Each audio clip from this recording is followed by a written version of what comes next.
तो चलिए हम लोग देखते हैं आज का जो हमारा टॉपिक है occurrence of metal. Occurrence of metal को समझने से पहले हम दो टर्म्स के बारे में जानेंगे, मिनरल्स, ओर्स और गॉन्ज। ये तीन टर्म्स है जिनके बारे में हमें जानना जरूरी है अगर हम अक्रेंस ऑफ मेटल के बारे में समझना चाहते हैं। तो ये टोटल तीन टर्म्स है, जो तीन टर्म्स को हम लोग बारी बारी से में जानेंगे कि मिनरल्स क्या होता है, ओर्स क्या होता है और गॉन्ज क्या होता है। देखिए मिनरल्स क्या होता है, समझिएगा, ऐसे एलिमेंट्स और कंपाउंड्स जो नेचुरली अकर करता है अर्थ क्रस्ट में। ऐसे एलिमेंट्स और कंपाउंड्स जो अर्थ क्रस्ट में नेचुरली पाए जाते हैं उसे हम लोग क्या कहते हैं, मिनरल्स कहते हैं। जो हमें अर्थ क्रस्ट में नेचुरली पाए जाते हैं उसको हम लोग क्या कहते हैं, मिनरल्स कहते हैं। ओर्स क्या होता है, ऐसा मिनरल्स जिसमें परसेंटेज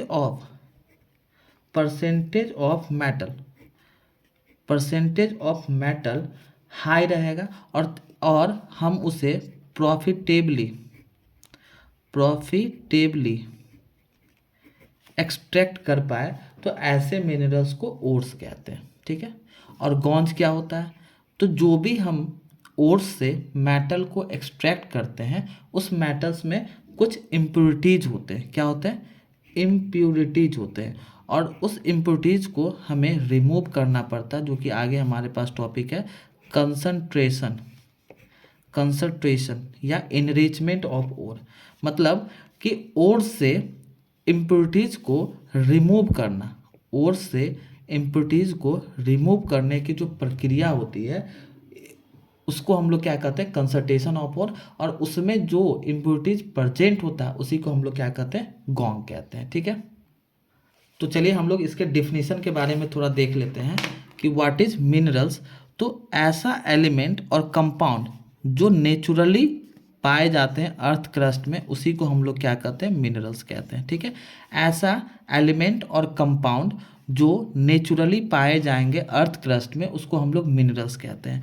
और when minerals contains a very high percentage of particular metal, जिस भी मिनरल्स को ले रहे हैं उसमें अगर परसेंटेज, कोई भी पार्टिकुलर मेटल का जो कंसंट्रेशन होगा, जो परसेंटेज होगा वो अगर अधिक है, तो ऐसे मेटल को हम लोग अगर प्रॉफिटेबली एक्सट्रैक्ट कर पा रहे हैं, कम खर्चे में उसे निकाल पा रहे हैं, तो ऐसे मिनरल्स को हम लोग क्या कहेंगे, ओर्स कहेंगे। और यहाँ से एक इम्पोर्टेंट टर्म है, याद रखिएगा, कभी कभी 1 मार्क्स में भी पूछ सकते हैं, और बेसिकली ये क्वेश्चन 2 या 3 मार्क्स में डिफाइन या एक्सप्लेन करके पूछे जाते हैं।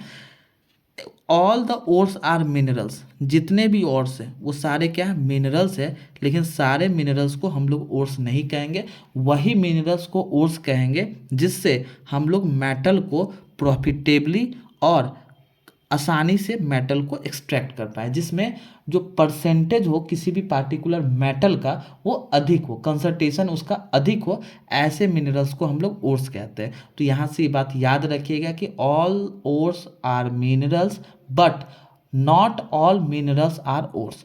एक नेक्स्ट पॉइंट है गॉन्ग किसको कहते हैं, तो जो भी इम्प्योरिटीज किसी भी ओर्स में जो इम्प्योरिटीज प्रेजेंट होता है उस इम्प्योरिटीज को रिमूव करने के लिए, उस इम्प्योरिटीज जो प्रेजेंट रहता है उसी को हम लोग गॉन्ज कहते हैं। बेसिकली आप सब इतना याद रखना है कि जो इम्प्योरिटीज प्रेजेंट रहता है उसी को हम लोग क्या कहते हैं, गॉन्ज कहते हैं।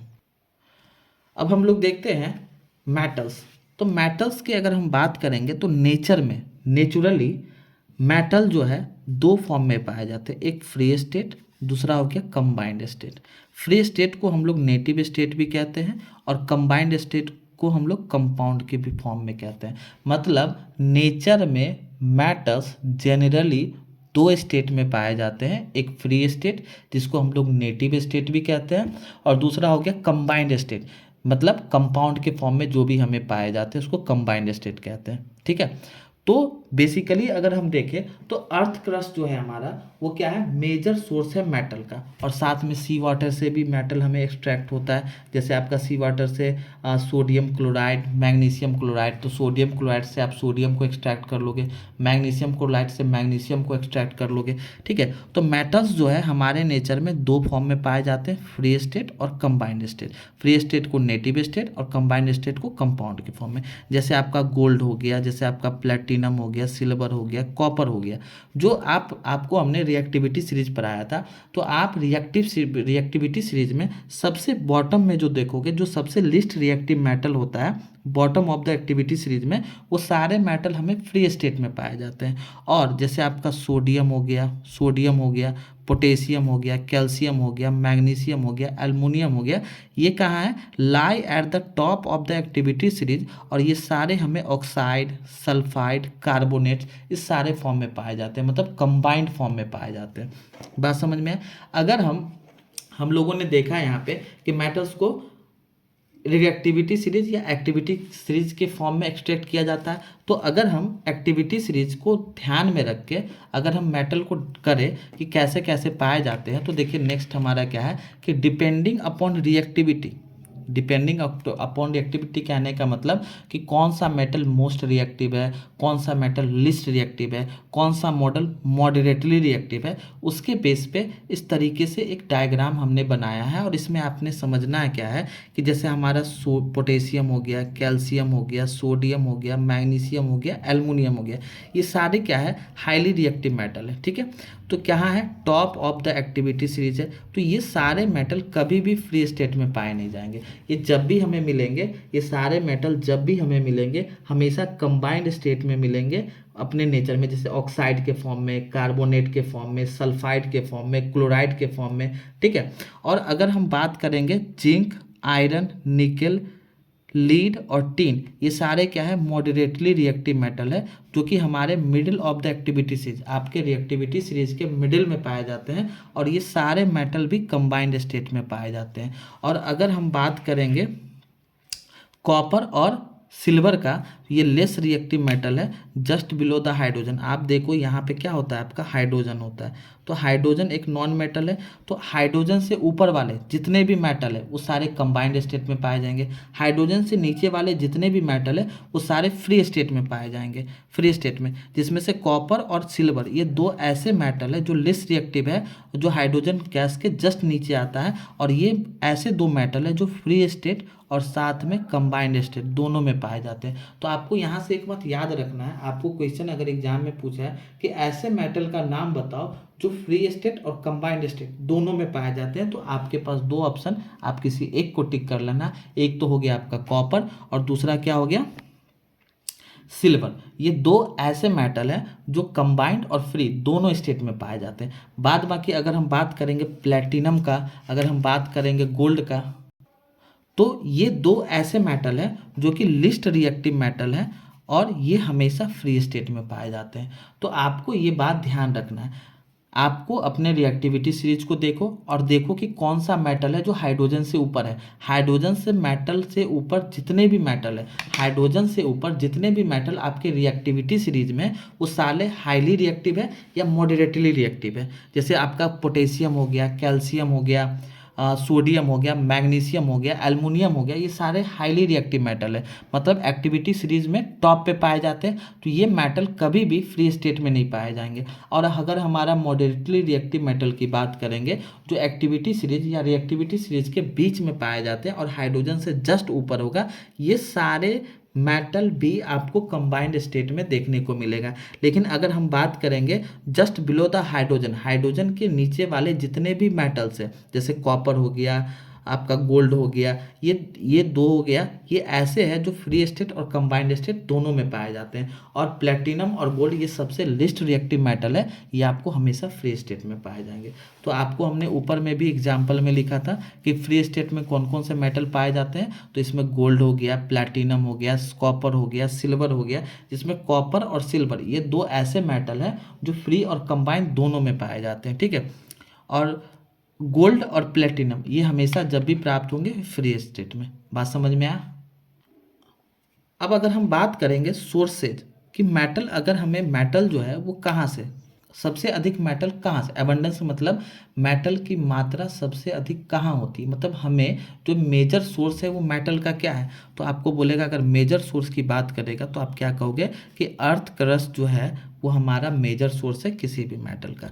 जैसे आपका सब metal sodium, potassium, which form soluble salts, ऐसे मेटल जो सॉल्यूबल साल्ट का फॉर्मेशन करता है, जैसे आपका सोडियम क्लोराइड, मैग्नीशियम क्लोराइड, ये सब सी वाटर में पाए जाते हैं। और हमने बताया सोडियम हो गया, पोटेशियम हो गया, ये क्या है, मोर रिएक्टिव मेटल है। तो ये सारे मेटल जो है आपको कंबाइंड है। जैसे सोडियम कहाँ से मिलेगा, सोडियम क्लोराइड, सोडियम क्लोराइड क्या हो गया, कंबाइंड। मैग्नीशियम कहाँ से मिलेगा, मैग्नीशियम क्लोराइड से, ये भी क्या हो गया, कंबाइंड स्टेट में। तो अगर हम इसको एक ऑर्डर में अरेंज करें तो सबसे मोस्ट अबंडेंट मेटल जो है हमारे अर्थ क्रस्ट में, सबसे अधिक पाए जाने वाले मेटल जो है वो एल्युमिनियम है, जिसकी मात्रा 7% है। आयरन है सेकेंड में, calcium, sodium, potassium, magnesium, titanium. ठीक है, इसको अगर आप ऑर्डर में लिखें तो क्या कहेंगे, aluminium, iron, calcium, sodium, potassium, magnesium और टाइटेनियम। बाद बाकी जो बचे हुए मेटल्स हैं वो अर्थ क्रस्ट में बहुत कम क्वांटिटी या बहुत कम अमाउंट में पाए जाते हैं। बात समझ में आया। तो इस तरीके से हम लोग क्या देखें, मेटल्स के बारे में देखें कि कहाँ कहाँ पाए जाते हैं, मिनरल्स क्या होता है, ओर्स क्या होता है, गॉन्ग क्या होता है, ठीक है, और सोर्सेज ऑफ मेटल क्या है, ठीक है, और कैसे मेटल पाए जाते हैं। तो सबसे अधिक मेटल हमारे अर्थ क्रस्ट में पाए जाते हैं, ठीक है, अर्थ क्रस्ट में पाए जाते हैं, और कुछ मेटल सी वाटर में भी पाए जाते हैं उस in the form of compound. और अगर हम एबंडेंट की बात करेंगे अगर हम, तो सबसे अधिक पाए जाने वाले मेटल क्या है, एल्युमिनियम है, ये भी एग्जाम में क्वेश्चन पूछे गए हैं। इसके बाद आयरन हो गया, कैल्शियम हो गया, सोडियम हो गया, पोटेशियम हो गया, मैग्नीशियम हो गया, टाइटेनियम हो गया। और इसके बाद जितने भी मेटल्स हैं वो हमारे अर्थ क्रस्ट में वेरी स्मॉल अमाउंट में पाए जाते हैं, बहुत कम मात्रा में पाए जाते हैं, जो अनएक्सपेक्टेबल होता है। ठीक है, तो इस बात को आप ध्यान रखेंगे और ये ऑर्डर को मस्ट आप रिमेंबर करके रखेंगे, क्योंकि आपके एग्जाम में हो सकता है क्वेश्चन पूछे जा सकते हैं। तो आप इस चीज़ को अगर आप ध्यान रखते हैं तो क्वेश्चंस को आसानी से कर पाएंगे। ठीक है, अब हमारा अगला जो टॉपिक है देखेंगे। चलिए अगला टॉपिक देखने से पहले हम एक क्वेश्चन के बारे में पूछते हैं।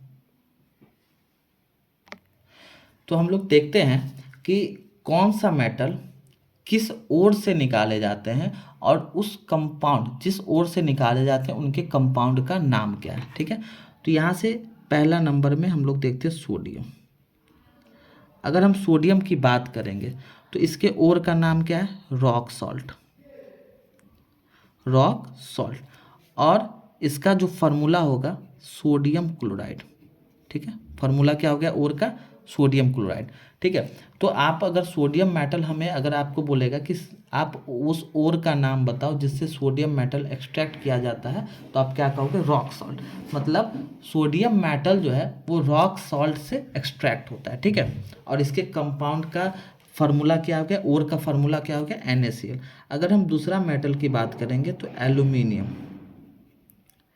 एल्यूमिनियम, एल्युमिनियम हमें जिस ओर से प्राप्त होता है उसको कहते हैं बॉक्साइट, और एल्युमिनियम हमें बॉक्साइट ओर से मिलता है, और इसके ओर का नाम क्या है, Al2O3 2H2O।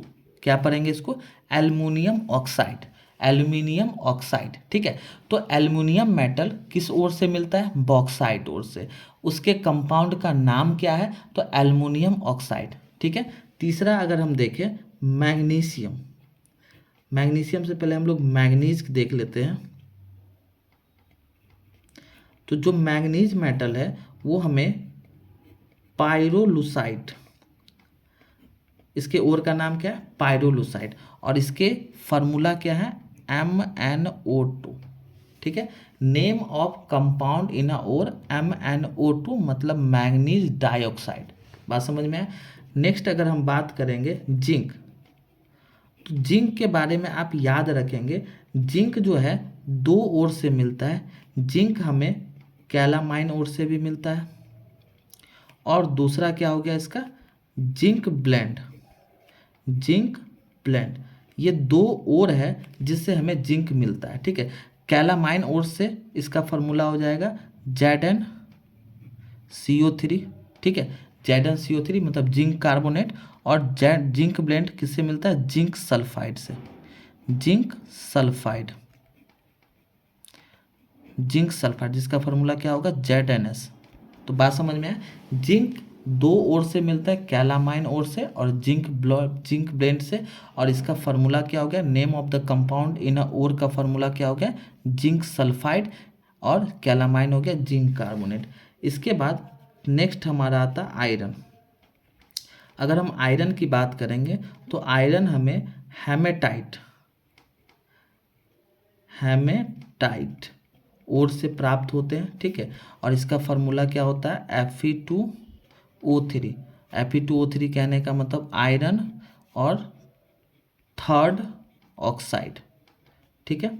इसके बाद अगर हम बात करेंगे नेक्स्ट कॉपर, तो कॉपर हमें दो ओर से मिलता है, कॉपर हमें क्यूपराइट से भी मिलता है, और दूसरा इसका नाम हो गया कॉपर ग्लास। तो ये दो ओर है जिससे हमें कॉपर प्राप्त हो गया, वो क्या है ओर का नाम, क्यूपराइट और कॉपर ग्लास।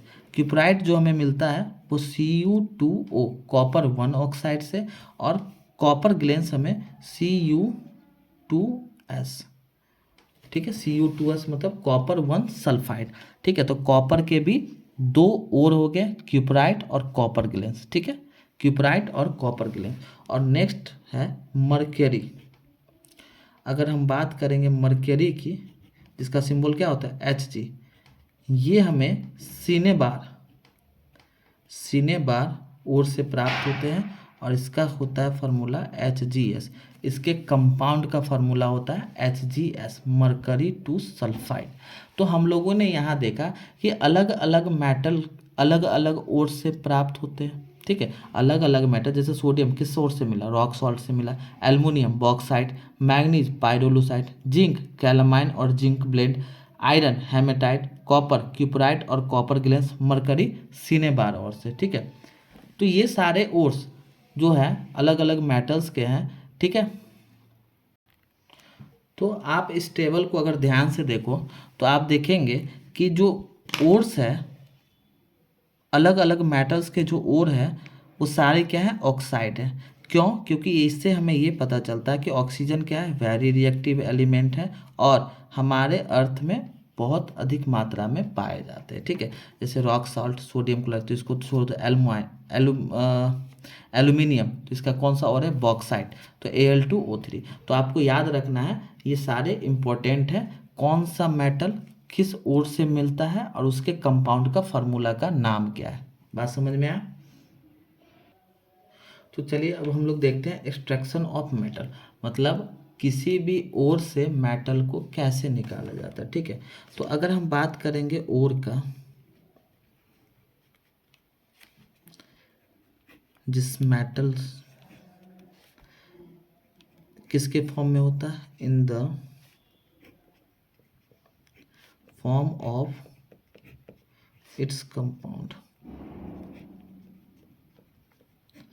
with other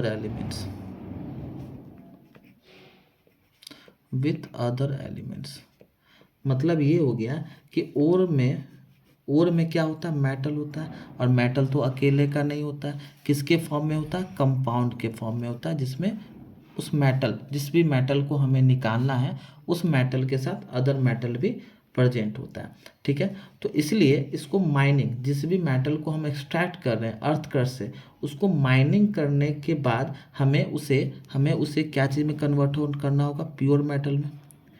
और ये जो प्योर मेटल में कन्वर्ट करना होगा, तो हम यहाँ से क्या कहेंगे कि to obtain a metal from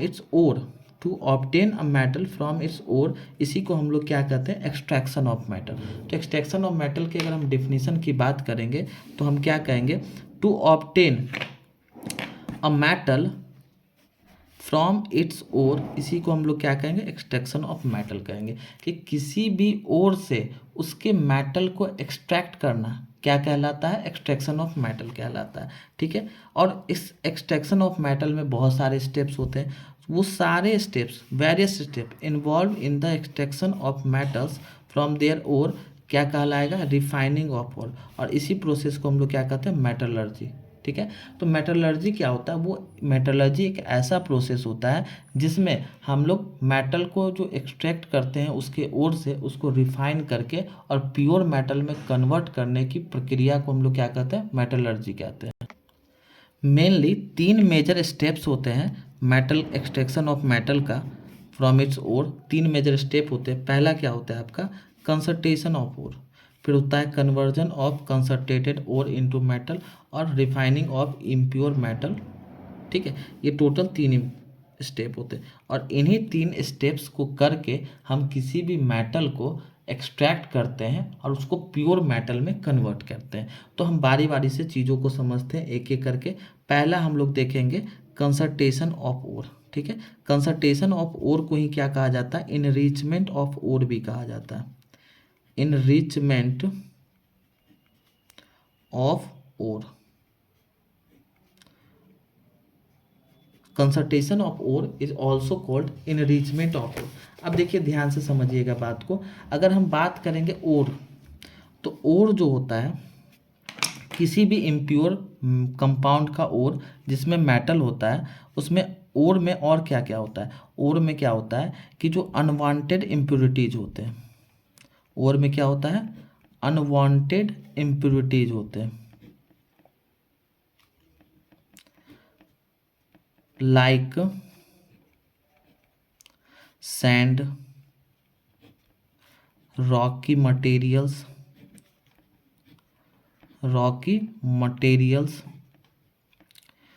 earthy particles,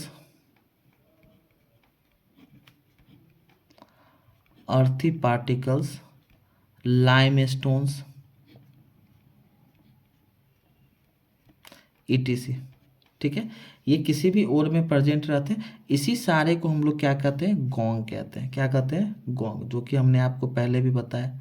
अब इन सारे को रिमूव करना बहुत ज़रूरी है, क्योंकि अगर हमें मेटल को उसके ओर से एक्सट्रैक्ट करना है तो ये एकदम आवश्यक है कि सारे जो इम्प्योरिटीज है उनको आप हटाओ।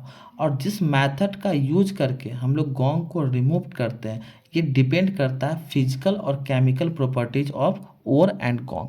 किस पे डिपेंड करेगा, तो किसी भी ओर और गोंग के फिजिकल और केमिकल प्रॉपर्टी पे। ठीक है, और जैसे ही हम गोंग को रिमूव कर लेंगे तो हमें एक कंसंट्रेटेड ओर मिल जाएगा जिसमें हाइयर परसेंटेज होगा मेटल का। ठीक है, अब हाइयर परसेंटेज मेटल का होगा तो उसके बाद हम लोग क्या कहेंगे, उसी को हम लोग कहते हैं इनरिचमेंट ऑफ ओर। तो इनरिचमेंट ऑफ ओर बेसिकली एक ऐसा प्रोसेस है जिसमें किसी भी मेटल का ओर जिसमें जो गोंग का प्रेजेंस होता है उस गोंग को हम रिमूव करते हैं, और वो गोंग को रिमूव करना डिपेंड करता है उस मेटल और उस गोंग के फिजिकल और केमिकल प्रोसेस में।